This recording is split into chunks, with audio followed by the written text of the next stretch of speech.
Tapi saya melihat bagaimana orang-orang dunia saat ini, orang-orang yang tadinya kaya, dan kemudian mereka melihat bahwa kepuasan kehidupan itu, kesenangan, kebahagiaan kehidupan itu bukan dari dalam benda-benda mereka. Bukan dari harta mereka yang mereka akumulasi. Kegembiraan kita bukan karena kita punya barang yang lebih baik dari orang lain. Kegembiraan kita karena dalam Tuhan. Mazmur 37 ayat 4. Jika Anda tahu Yesus akan datang dalam 10 tahun, bagaimana Anda akan mengubah kehidupanmu? Atau jika Anda tahu bahwa Yesus akan datang 5 tahun ke depan, atau mungkin 3 tahun ke depan, kalau Anda tahu Yesus, kalau misalnya Yesus katakan, ya Yesus kira-kira ini perumpamaan, ini nggak akan pernah terjadi gitu ya. Tapi misalnya Anda tahu bahwa Yesus, Anda mendapatkan misalnya, saya tidak tahu, saya percaya ini tidak akan terjadi, tapi ini kan berandai-andai ya. Kalau dikatakan tahun 2025, Yesus pasti akan datang. Ada ditulis, tiba-tiba ditulis di langit, Yesus akan datang tahun 2025. Apa yang Anda akan lakukan dengan kehidupan Anda? Apa yang Anda akan lakukan? Apa yang akan menjadi prioritas kehidupan Anda? Ya, apa yang akan menjadi prioritas ya kehidupan Anda? Ya. Apakah kita ingin memiliki satu kehidupan yang berfokus pada diri kita sendiri? Wah, tentunya apa? Tentunya tidak. Apakah kita akan memiliki satu membeli barang-barang untuk menyenangkan diri kita sendiri? Tentunya tidak. Ya, kita akan menggunakan dengan fokus surga, dengan fokus kekekalan tersebut. Pelajaran kita, saya akan kembali kita lihat ya. Mulailah kita dikatakan, Ellen White katakan, mulailah mengurangi harta benda kita menjadi apa? Sesedikit mungkin. Yang sebelumnya apa ya? Karena sebelum kita tidak lama singgah di surga, dikatakan apa? Kita harus mengurangi harta milik kita, ganti apa? Ganti menambahkannya. Waduh, pendeta ini berat sekali. Masa kita harus mengurangi, ganti menambahkan, kita harus mengurangi menjadi sesedikit mungkin. Ini ajaran kuno ini pendeta. Oke, pada saat ini saya tidak akan banyak membuka Alkitab. Ya, saya tidak akan banyak membuka Alkitab, tapi saya melihat bagaimana orang-orang dunia saat ini, orang-orang yang tadinya kaya, dan kemudian mereka melihat bahwa kepuasan kehidupan itu, kesenangan, kebahagiaan kehidupan itu bukan dari dalam benda-benda mereka. Bukan dari harta mereka yang mereka akumulasi. Kalau Anda, saya tidak pernah menonton dokumentari ini. Kalau Anda yang punya Netflix ya, streaming film ya, Anda tolong, saya tidak sedang promosi dibayar oleh Netflix ya, tapi Anda tolong melihat dokumentari yang berjudul The Minimalist. Ya, dokumentari itu adalah film dokumentari yang menceritakan tentang 2 orang sahabat lama yang bernama Joshua Fields Milburn dan Ryan Nicodemus yang membagikan kehidupan mereka, menceritakan kehidupan mereka untuk mencari kebahagiaan yang sejati. Dengan kata lain ya, ini bukan orang-orang yang percaya Tuhan, ini bukan orang-orang pendeta-pendeta yang sedang bicara, ini bukan. Ini anak-anak muda milenial ya, dengan kata lain ya, yang mereka mencoba untuk menghidupkan satu kehidupan yang dengan satu judul apa ya, less is now, hal yang berkurang itulah yang seharusnya terjadi sekarang. Ya, dengan kata lain mereka, bagaimana kita bisa lebih baik keadaan kita, jika kita hanya memiliki sedikit harta benda atau sedikit barang-barang. Itu inti daripada film dokumentari mereka. Nah, film ini terinspirasi dari pepatah populer yang katakan apa? Less is more. Ya, hal yang sedikit itu yang justru yang banyak artinya. Ya. Ini adalah kata less is more. Ini dipopulerkan oleh arsitek yang bernama Ludwig Mies van der Rohe, yang menggunakan pepatah ini untuk mendeskripsikan, untuk menjelaskan tentang estetika, ya, nilai keindahan daripada desain daripada arsitektur terkenal ini ya. Yang taktiknya, yang cara dia menggunakan ini adalah dia menyusun komponen-komponen yang penting dari sebuah bangunan untuk menciptakan kesan yang sangat sederhana, kesan yang sangat minimal, kesan yang minimal. Jadi The Minimalist ini, film dokumentari ini telah mengolah ulang frase ini untuk menciptakan rasa urgensi bagi budaya konsumen saat ini, ya, supaya ada perubahan, ya. Sekaranglah waktunya untuk memiliki, dikatakan apa? Sekaranglah waktunya untuk memiliki sedikit saja. Sedikit saja. Ya. Kenapa? Karena mereka melihat bahwa barang-barang yang banyak, saya sudah pernah membahas waktu lalu, di Amerika ini, bisnis yang tidak akan pernah kalah, bisnis yang tidak akan pernah, rumah bisa turun harganya, investasi kita bisa berkurang, tapi bisnis yang tidak akan pernah menurun selama beberapa tahun, bahkan di zaman pada saat rumah-rumah di Amerika, harga rumah itu hancur, itu adalah bisnis storage. Saya sudah pernah singgung di pelajaran sekolah sahabat kita. Tempat-tempat penyimpanan barang itu semakin banyak. Coba Anda lihat. Banyak orang Amerika. Kalau Anda pergi ke rumah-rumah orang Amerika pada saat ini, Anda buka garasi mereka, di dalamnya bukan lagi mobil mereka, tapi barang-barang mereka yang orang Jakarta bilang bejimbungan, banyak benar sekali barangnya. Ya, karena barang-barang itu udah diakumulasi, disusun lah di garasi mereka, mobil mereka itu di luar. Dan banyak orang bukan hanya punya barang di garasi, mereka juga simpan barang-barang lainnya itu di storage yang disewa. Ada yang tergantung ukurannya dari $50 per bulan, ada yang sampai ratusan dolar per bulan. Itu bisnis yang tidak akan pernah gagal kalau Anda punya bisnis storage, karena orang Amerika yang selalu membeli, ditawarkan. Kita beli, oh saya mau ini, saya mau itu, saya mau ini. Kita sudah pernah bahas tentang advertensi ya. Kita diajak untuk membeli barang-barang. Akibatnya menumpuk di rumah. Ya, banyak orang yang rumahnya sendiri itu sudah bagaikan gudang, saudara. Kan banyak sekali barangnya. Banyak sekali barangnya. Dan ini menjadi satu, terus terang saja, masalah yang besar di Amerika Serikat. Itulah sebabnya, inilah, muncullah orang-orang seperti Joshua Fields Millburn dan Ryan Nicodemus, dan juga penulis-penulis buku yang banyak sekali. Ya, seperti Lottie Walker dengan minimalism, yang judulnya apa? The Ultimate Guide. Bagaimana supaya kita memiliki minimalis lifestyle yang hanya minimal ya. Bagaimana kita supaya menghidupkan dia kata apa? Stress-free life with minimalism. Kehidupan kita, pada saat kita memiliki banyak barang, sudah sangat terbukti. Stres. Bagaimana mungkin membayarnya? Bukan itu saja. Bagaimana mau mengaturnya, membersihkannya. Bagaimana kita, stres karena begitu banyaknya barang. Ya, bersimpan. Akhirnya apa? Kita jadi apa? Banyak orang yang disebut istilahnya di Amerika ini the clutter ya, yang clutter itu memiliki apa? Masalah-masalah psikologis ya, terus terang saja. Dan inilah sebabnya buku Samuel Newell dia tulis The Minimalist and the Cluttering, decluttering. Artinya banyak orang yang bukan hanya garasinya penuh dengan barang, rumahnya penuh barang, tapi juga simpan barang tempat lain. Itu apa ya? Namanya decluttering lifestyle, decluttering. Dan itu menimbulkan apa? Menimbulkan masalah, entah masalah kesehatan, masalah psikologis, dan lain sebagainya. Dan itulah sebabnya ada website yang Anda bisa baca ini. Anda tolong silakan kalau Anda mau pergi Becoming Minimalist ya, itu websitenya becomingminimalist.com ya. Apa itu minimalis ya? Yaitu dikatakan minimalis itu apa ya? Memiliki kesadaran ya untuk hidup dengan apa? Di dalam artikel ini katakan itu kita memiliki kesadaran, kita intentional, kita secara sadar memilih untuk hidup hanya dengan hal-hal yang benar-benar saya butuhkan. Apa ini kebutuhan? Kalau saya ingin membeli sesuatu, tanya apakah ini kemauan atau kebutuhan? Ini kemauan atau kebutuhan? Ya. Apakah ini sesuatu yang betul-betul saya butuhkan? Ya.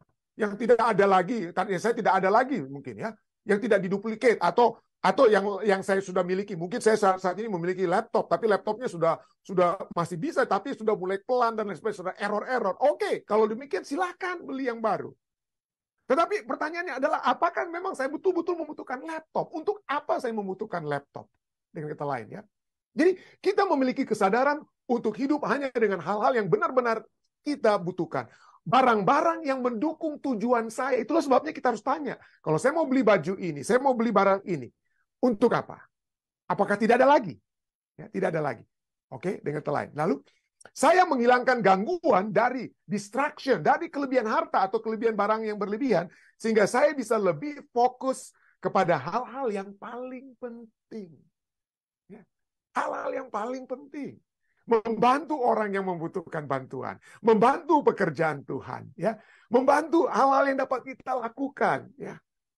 Pada saat kita memiliki barang-barang demi barang-barang demi barang-barang kita susun dan lain sebagainya, kadang-kadang ujung-ujungnya kita tidak tahu tempatnya di mana, dan itu seperti kita sudah bahas satu lalu, ya, itu seringkali hanya menimbulkan apa? Dopamin sementara, kesenangan sementara. Saya dapat laptop baru, ya, saya dapat handphone yang baru atau apa gitu, dapat senang sementara. Lalu setelah 6 bulan kita kehilangan, ya. Hedonistic treadmill, ingat saya sudah pernah bahas. Setelah 6 bulan, reseh lagi keadaan kita. Ingin lagi beli satu barang yang baru. Dan itu terputar-putar. Hedonistic treadmill itu akan apa?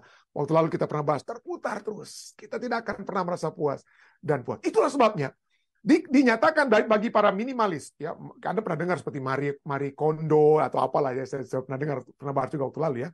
Dan di dalam buku ini, dalam buku bagaimana supaya kita apa artinya minimalis? Minimalis itu membawa kita untuk freedom from the passion to possess. Kita dapat dibebaskan dari gairah untuk memiliki. Banyak orang kata, saya mau beli ini, saya mau ini, saya mau ini, saya mau ini. Dikatakan apa? Budaya modern, modern culture, budaya modern telah mempercayai satu kebohongan. Dikatakan apa? Bought into the lie, mempercayai kebudayaan saat ini mempercayai satu kebohongan bahwa kehidupan yang baik itu Anda temukan saat Anda memiliki barang. Pada saat kita memiliki barang, senang deh saya rasanya. Betul, dopamin Anda bisa seperti heroin, ya, untuk sementara. Enak, hai kita. Sementara, tapi setelah itu hilang. Ya, hedonistic treadmill, kita sudah pernah bahas lalu. Kehidupan bohong, yaitu apa? Bahwa kehidupan yang baik, yang berbahagia itu ditemukan dalam mengumpulkan barang-barang. Dalam memiliki sebanyak mungkin barang-barang tersebut. Mereka, kehidupan modern, percaya bahwa lebih banyak artinya lebih baik. Dan secara tidak sengaja menganut gagasan bahwa kebahagiaan itu dapat dibeli di department store. Kebahagiaan kita itu ada pusatnya. Pusat kebahagiaan kita itu bukan Yesus, bukan surga, tapi apa? Mall. Kebahagiaan kita di mall. Makanya orang bilang, pendeta saya lagi rese. Oke, kalau lagi rese, untuk obatnya kemana? Mesti ke mall, pendeta. Saya harus ke mall. Diobatinya di mall. Ya. But they are wrong. Ini dikatakan. Ini bukan saya ngomong, saudara. Ini minimalis ini katakan, ya. Tetapi mereka salah, orang-orang itu. Orang-orang, they are salah. Mereka salah. Merangkul minimalis dikatakan membawa kebebasan dari hasrat yang menguras tenaga, menguras uang untuk apa? Untuk yang dimiliki. Iya. Orang minimalis, ya, dikatakan, it steps off the treadmill of consumerism. Kita akan keluar dari treadmill, hedonistic treadmill. Treadmill yang mana kita pikir puas, kita membeli sesuatu, tapi kemudian 6 bulan kemudian kita tidak puas lagi, dan terputar-putar kita terus demikian. Ya. Ia keluar dari treadmill consumerisme dan berani mencari kebahagiaan di tempat lain. Minimalis pikir, jangan melalui benda. Kebahagiaan itu ada di hal-hal yang lain. Membantu orang, bantu bagi kita, ya, pekerjaan Tuhan, dan membantu keluarga kita, mempersiapkan bagi masa pensiun kita, dan lain sebagainya. Ya, jadi it values, ya. Minimalis dikatakan memberikan nilai terhadap persahabatan, terhadap pengalaman, experiences, and soul care. Ya, perawatan jiwa kita. It let us see that all we have, or it let us see that all that we already have, and remind us to be grateful. Waduh, ini kan kalimat-kalimat orang dunia ini seperti ayat-ayat firman Tuhan, saudara, ya. Yang membawa kalau kita lebih memiliki nilai bukan kepada benda, tetapi hal-hal yang lebih berarti seperti persahabatan, pengalaman, jiwa yang dekat dengan Tuhan, dan seperti begitu, ya. Maka kita dikatakan apa? Akan memiliki rasa bersyukur, ya. In doing so, dikatakan apa? Dengan demikian, we find a more abundant life. Kita menemukan kehidupan yang lebih berkelimpahan. Waduh, bahaya ini. Orang dunia yang sekarang bicara. Bukan orang-orang yang berpercaya, ya. Lalu berikutnya ada beberapa poin. Ya, apa artinya minimalis? Yang kedua, dia katakan dari banyak sekali. It is a freedom from modern mania. Kebebasan daripada mania modern. Kita dikatakan apa? Berjalan dengan kecepatan tinggi, kita selalu terburu-buru untuk cari uang, tergesa-gesa, supaya saya dapat bayar hutang-hutang, supaya saya dapat bayar tas yang lebih mahal, sepatu yang lebih mewah, mobil yang lebih baru, maka saya harus 3 job, 4 job, atau apalah. Ya, tergesa-gesa dan selalu stres. Kita bekerja berjam-jam dikatakan. Apa dikatakan? We work long dikatakan. We work long passionate hours to pay the bills, untuk bayar apa? Hutang-hutang kita, membayar tagihan kita. Tetapi semakin kita terjerat hutang setiap hari, we pay bills, but we fall deeper into debt every day, dikatakan. Kita apa? Kita terburu-buru dari satu aktivitas ke aktivitas lainnya, bahkan melakukan banyak tugas di panjang jalan, ya, jalan, sambil kerja, dan lain sebagainya. Tetapi sepertinya tidak melakukan apa? Sepertinya tidak pernah menyelesaikan apapun. Tidak ada hasilnya. Tidak ada hasilnya. Kita terus-menerus berhubungan dengan orang lain melalui ponsel kita. Tetapi hubungan yang benar-benar mengubah hidup terus tidak terjadi. Ya.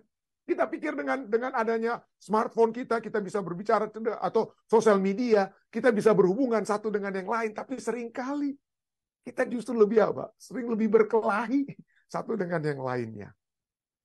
Tetapi dengan kita menjadi minimalis, becoming a minimalis, dikatakan apa? Slow down life.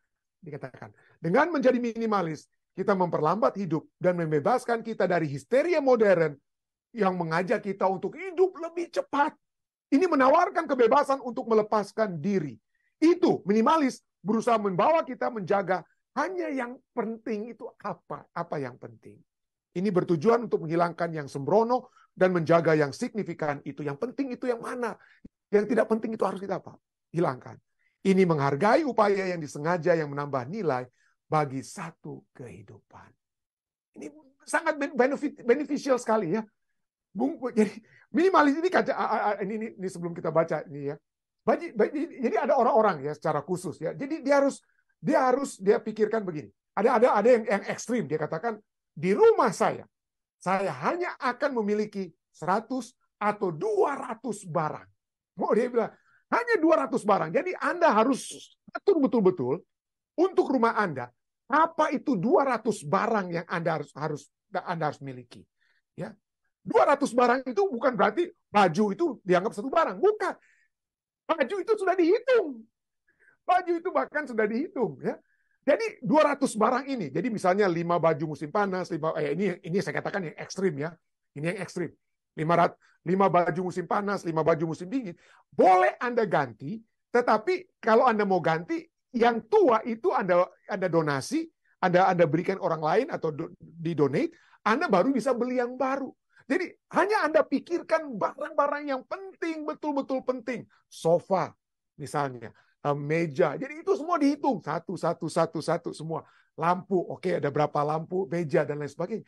Hanya 200. Kalau mau bertambah, nggak boleh. Yang boleh hanya apa? Diganti. Ya.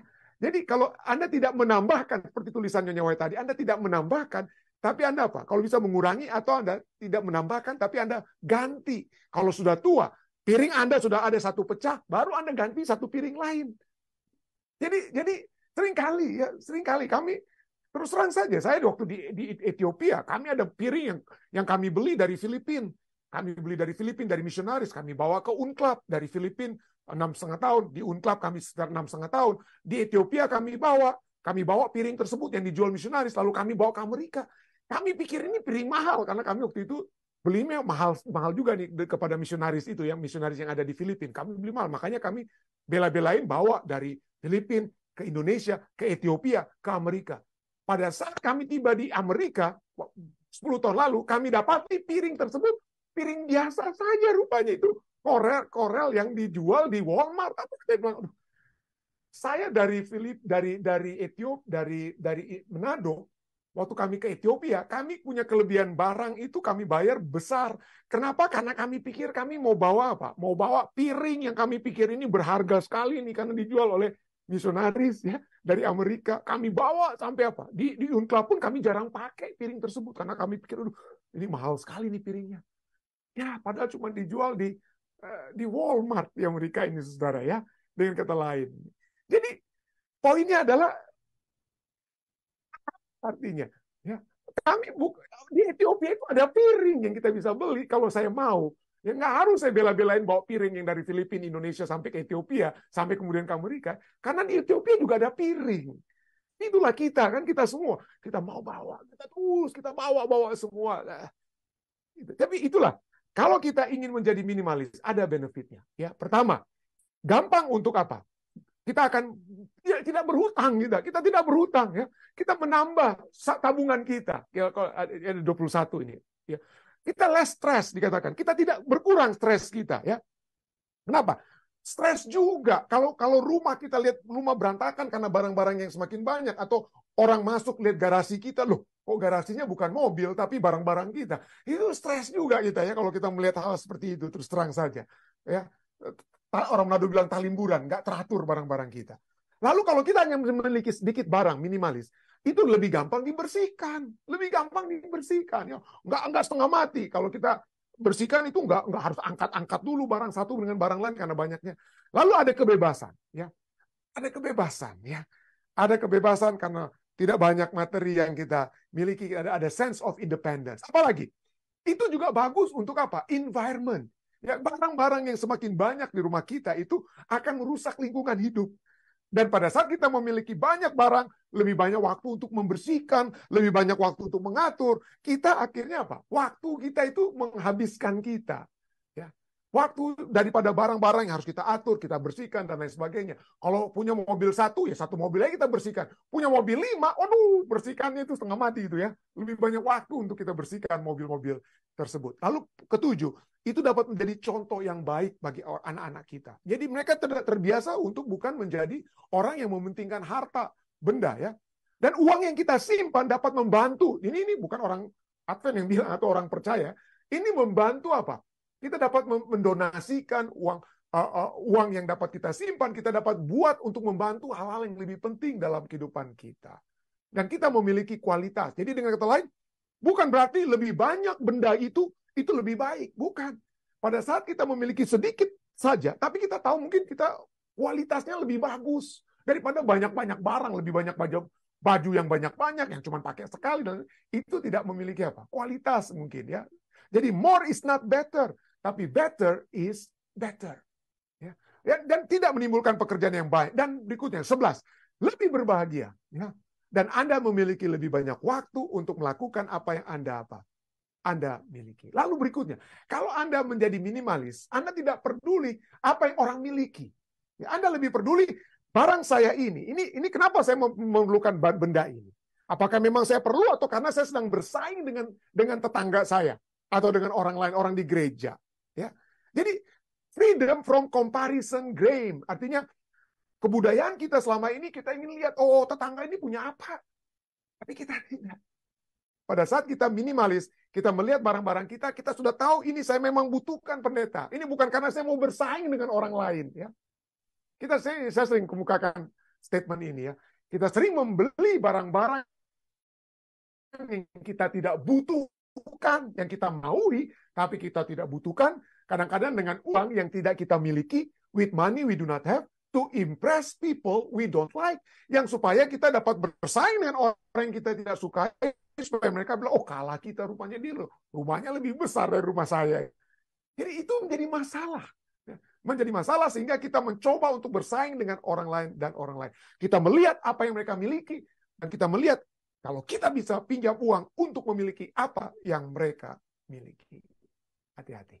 1 Yohanes 2:15-16 katakan, janganlah kamu mengasihi dunia dengan apa yang ada di dalamnya. Jangan mengasihi, yaitu keinginan daging dan keinginan mata, serta keangkuhan hidup. Siapa yang lebih jago? Ya, saya yang punya tas ini, saya punya baju ini, saya punya benda ini, serta keangkuhan hidup bukan berasal dari Bapa. Bukan berasal dari Bapa, melainkan dari dunia. Ketahuilah, ya. Ketahuilah, ya. Dari satu statement yang ditulis oleh Charles Spurgeon, dia katakan, jiwa saya telah belajar lebih sepenuhnya dari sebelumnya pada hari ini. Itu apa? Bahwa tidak ada kepuasan yang dapat ditemukan dalam hal-hal duniawi. Hanya Tuhan yang dapat memberikan ketenangan bagi roh saya. Hanya Tuhan alone can give rest to my spirit. Kegembiraan kita bukan karena kita punya barang yang lebih baik dari orang lain. Kegembiraan kita karena dalam Tuhan. Mazmur 37 ayat 4. Pengkhotbah Raja Salomo sudah melihat bahwa segala sesuatu yang dicoba miliki dalam dunia itu sia-sia. Semuanya sia. Kembali firman Tuhan tadi sudah katakan apa? 1 Yohanes 2, 15, 17. Jangan kamu mengasihi dunia dan apa yang ada di dalamnya. Sebab semua yang ada di dalam dunia, keinginan daging, keinginan mata, serta keangkuhan hidup, bukanlah berasal dari Bapa, melainkan dari dunia. Dan dunia ini sedang lenyap dengan keinginannya. Tetapi orang yang melakukan kehendak Allah tetap hidup untuk selama-lamanya. Marilah kita mencoba untuk menyederhanakan, ya. Bukan berarti Anda harus langsung pindah rumah atau apa. Tapi marilah kita inventarisasi barang-barang kita, milik-milik kita. Lihat mana yang betul-betul kita butuhkan. Jika tidak lagi kita butuhkan, daripada Anda harus sewa-sewa storage atau apa, kenapa kita tidak kirim ke saudara-saudara kita yang mungkin di mana saja atau apa, atau kita donasikan pada orang-orang yang membutuhkan, ya. Supaya kita saat memiliki satu kehidupan yang bukannya bertambah dalam harta benda, tapi berkurang, supaya kita memiliki waktu yang lebih baik, ruangan yang lebih indah untuk berhubungan dengan Tuhan, bersiap bagi kedatangan Yesus yang kedua kali. Saya bawa ini dalam nama Yesus. Amin.